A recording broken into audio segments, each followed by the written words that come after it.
In this class we're going to look at profit maximization. We're going to look at one theory of the firm, one theory of the behavior of the firm. Companies may set different objectives depending on the personalities of the owners or the conditions in which they find themselves operating. The most extreme form of behavior is to set this objective of profit maximization, which is our starting point in economics. Now, we recognize that the vast majority of companies do not profit maximize. In fact, it's unlikely any companies will profit maximize.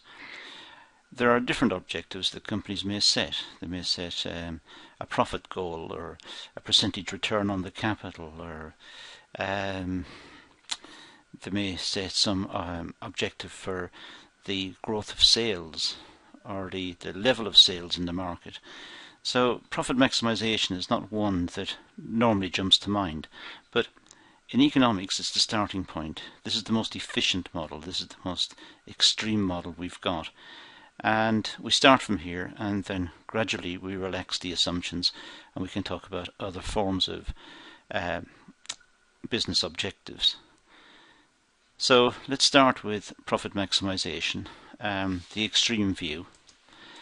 Now, this is what's known as the Neoclassical Model of the firm.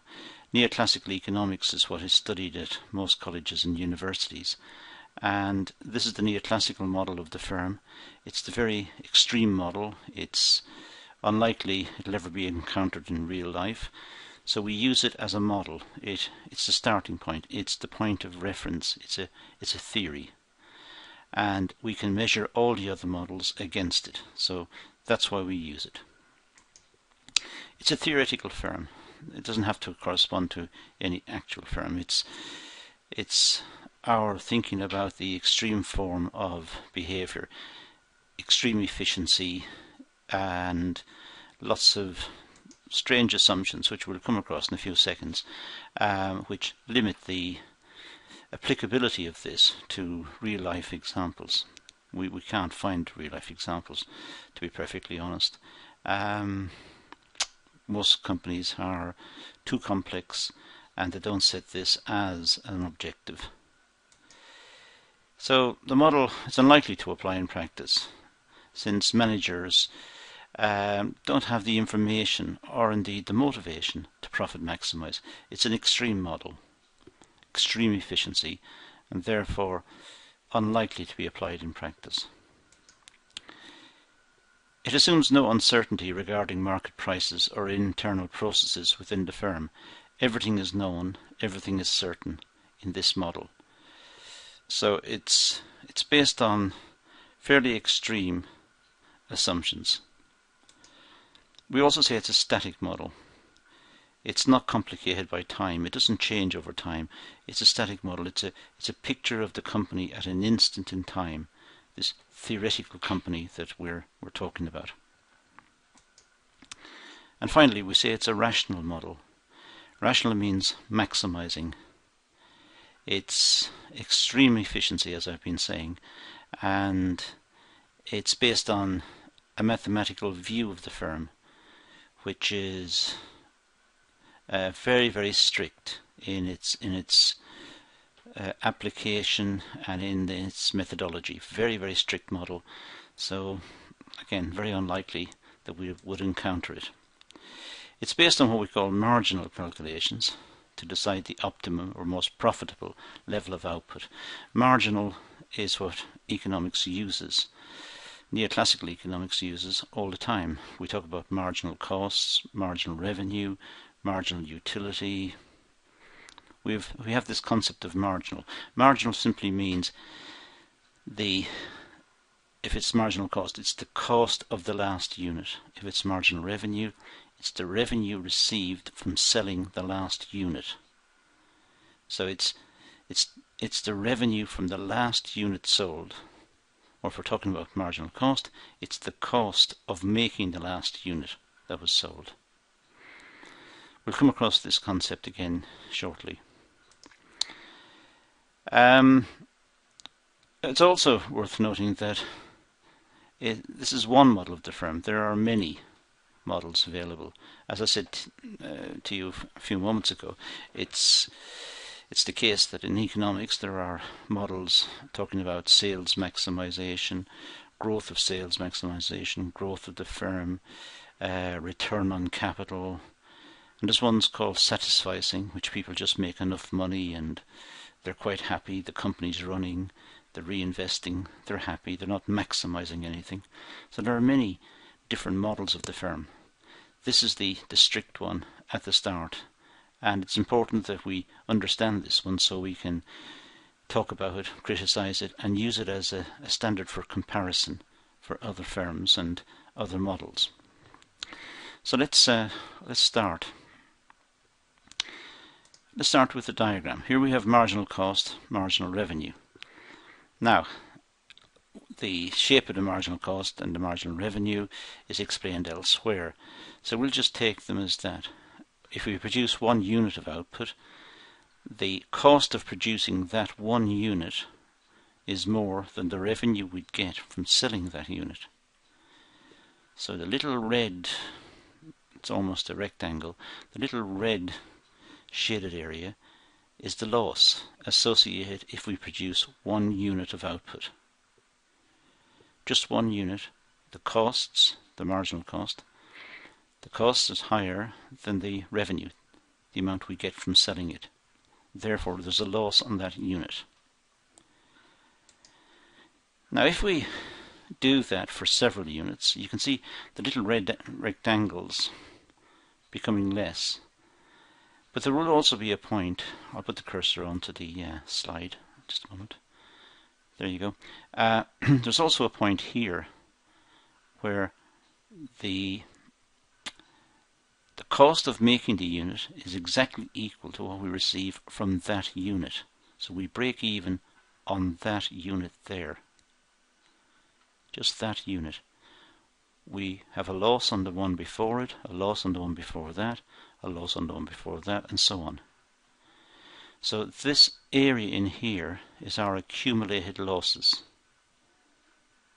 That area there is the accumulated losses. We break even at this point. Okay. Now if we go further than that point, put the cursor back on the screen, if you go further than that point, we would make a profit. There's a profit on the next unit. Of course, there's a loss on all of these units in here, which we need to redeem. But over here we've made a profit on the next one, a profit on the next one, oops, sorry.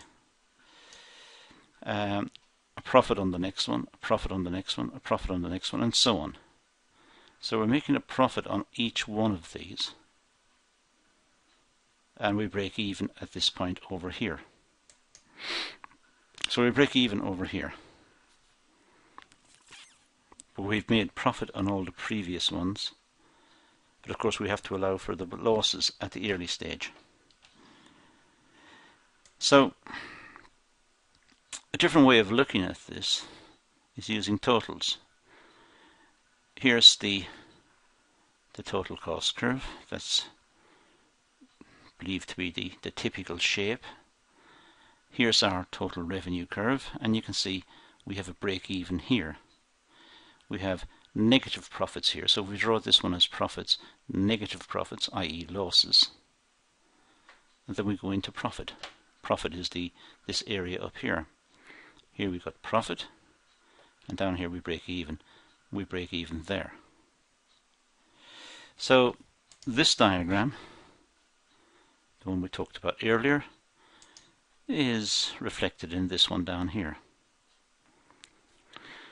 Now if we go to the firm in total, this is what we would expect to see. We have average cost, marginal cost, average revenue, and marginal revenue. Now we need to consider these points. The first point is marginal revenue equals marginal cost. On that point, at point A, there is a break even on that unit. It's marginal. There is a break even on that unit. Over here we've got average revenue, average cost are equal, so the firm breaks even there, so the profits for the firm, for the company, is equal there. So the profit is equal to 0 there. It's a break even. Down here, point C, marginal revenue equals marginal cost, is a point of profit maximization. And the point D is the point in which the company breaks even again. So there are two break-evens for the company, B and D. This one is profit maximization and this one is loss maximization. So that's really what we determined earlier. When we go back here, when marginal revenue equals marginal cost, that's a break-even point. But we have the accumulated profits up to there, so that must be the point of profit maximization. If we produced one more unit, the costs here would exceed the revenue. So that is the point of profit maximization. So we have profit maximization where marginal revenue equals marginal cost. As a matter of interest, go back here again, we have two break-evens. We have this one here where there was a break-even at this point. On that unit, revenue equals cost on that unit. And we have losses up here. So that's also the point of loss maximization. We never talk about that, oddly enough, in economics, because it's not something we set out to do. We never set out to maximize losses. And this one over here, marginal revenue equals marginal cost. The same, marginal revenue equals marginal cost. So at this point over here, it's profit maximization. So that's the point that we are discussing in this session. That's the point of profit maximization. Now let's have a look at it again. Well, in this diagram we've got at the point of profit maximization we have total revenue, which is OCGE. There's the average revenue curve, so we take this point up, take it across, that rectangle, it's this amount here by this amount here, that's the total revenue. The total cost is OCHF, because that's right off the average cost curve. The point H is on the average cost curve, so that's the point there, which is total cost. Now if you subtract the small rectangle here from the big rectangle, we're left with HGEF, and that's the point of, that's the level of profit associated with profit maximizing output C. So that's the amount of profit, and there's our account showing how it's worked out. We could do this in a table, and we can do that to illustrate the point just using ordinary figures. There's the table. We've got output, marginal cost, marginal revenue, marginal profit.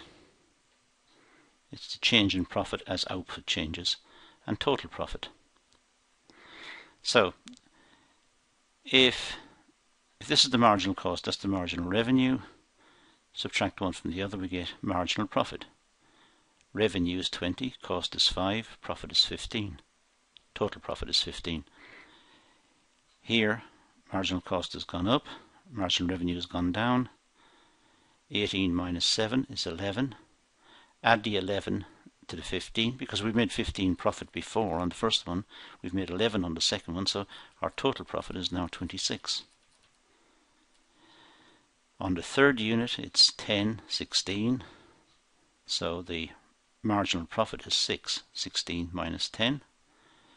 Take away from the revenue, take away the cost from the revenue, left at 6. We already have 26 profit, so 26 and 6 is 32. The next one is 14 and 14, so there's no profit on this one, it's break even. So we add 0 to 32, which is just 32. The next one is 19 and 12. So the revenue is only 12, the cost is 19, we lose 7, and the total profit is starting to fall. So with figures we can see how it works out. It's the same sort of logic. If we draw that on a diagram, it would look like that. We've got 14 and 4. 14 and 4. So the marginal cost, marginal revenue is 14, 4 units of output. 14, marginal cost, marginal revenue 14, 4 units of output. So note, well, the selling price of the product must exceed the average variable cost. The average variable cost is the amount of raw materials, energy, labour, all that goes to make the product. Well, the price must exceed that. If it's costing more than the raw materials and the labour to make something, don't make it. If it's not the case, then the organisation's interest, it's in the organisation's interest to cease production immediately. So if raw materials, labour, energy cost, let's say £5, and you can sell it for £3, it's best not to make it, because every unit you're making, you're losing 2, which is a bit silly. And there's another sort of calculated example. If it costs £5 to make a product and it can be sold for 4, then each unit produced will incur a loss to the firm, and therefore the firm should cease production to avoid the loss. Therefore, the selling price of the product must exceed the average variable cost of production. It must do. Second note, when the selling price is less than the average total cost, but greater than the average variable cost, then the firm should continue to produce since it's receiving a contribution towards its fixed costs. Well, if the firm is producing a good and it's costing, let's say, £4 to make it, and they can sell it for £5, but it's still not covering all its costs in the firm, the costs of its premises, of its machinery and so on, all the fixed costs, but it's making £1 profit on each one, that it's still worthwhile to continue to produce, because at least there's £1 profit on the unit that's going towards the fixed costs. So as long as the average variable costs are covered, it's worthwhile continuing to produce. So the average total cost is equal to the average variable cost plus the fixed cost. Average total cost, ATC, is equal to average variable cost, AVC, plus average fixed cost, AFC. Now, if the average total cost is 10, the average variable cost is 7, the average fixed cost is equal to 3, and the price is 18. Now, if that's the case, then each unit sold will cover the average variable cost, 7, and pay £1 towards the fixed cost. So here's the cost of the raw materials, labour, energy and so on, the variable cost, 7. You can sell it for 8, so you make £1 towards the fixed cost. The £8 is still not covering the average total cost, but at least there's making £1, which is making a contribution towards the average fixed cost. The alternative would be to close the company down, and then the people are stuck with the assets, with the machines, the buildings and so on, which they have to sell off, maybe sell off at a premium, at a reduced price, which will be perhaps an enormous loss to the company. If the firm did close down, it would not be receiving the contribution, and it would lose the £3 on every unit. So now, why do firms profit maximize, or why should we discuss the model if they don't profit maximize? Well, if an entrepreneur is on his or her own, then there's a chance that the firm will profit maximize. because the entrepreneur is right on top of the situation and will understand all the costs and the revenues and will perhaps work towards some sort of rational solution to the output problem. We'll try to perhaps maximize. If the profit varies with the amount of entrepreneurial effort expended, the effort has a negative utility, then the entrepreneur must find an optimal trade-off between effort and profit.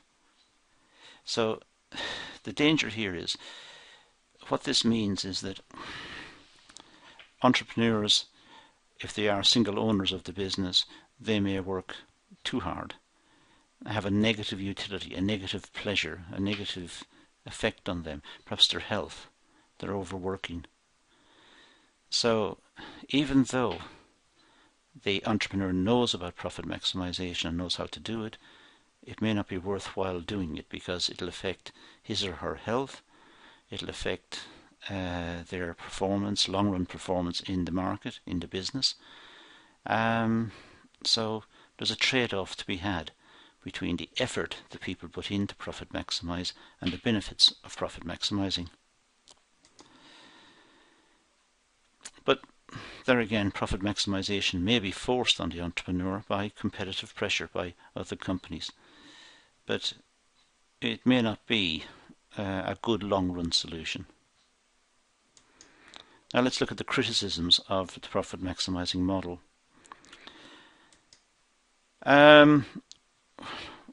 Why profit maximize in non-competitive markets? Sorry, that's non-competitive markets. The separation of ownership from control means that managers could steer the firm away from profit maximization and pursue their own objectives. I mean, in most companies, we have the owners and we have the managers. The owners want profit and want a return on their investment. The managers want a nice lifestyle. They want perks in the job. They want nice offices, good holidays, good salaries, different set of objectives. So there's a battle, a continuous battle between the owners and the managers.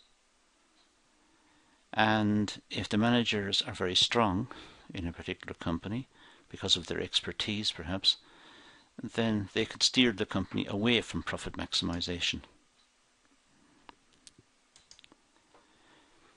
Some studies suggested that businessmen do not use marginal rules. They don't use marginal cost and marginal revenue, mostly because of uncertainty. So they use what we call rules of thumb rather than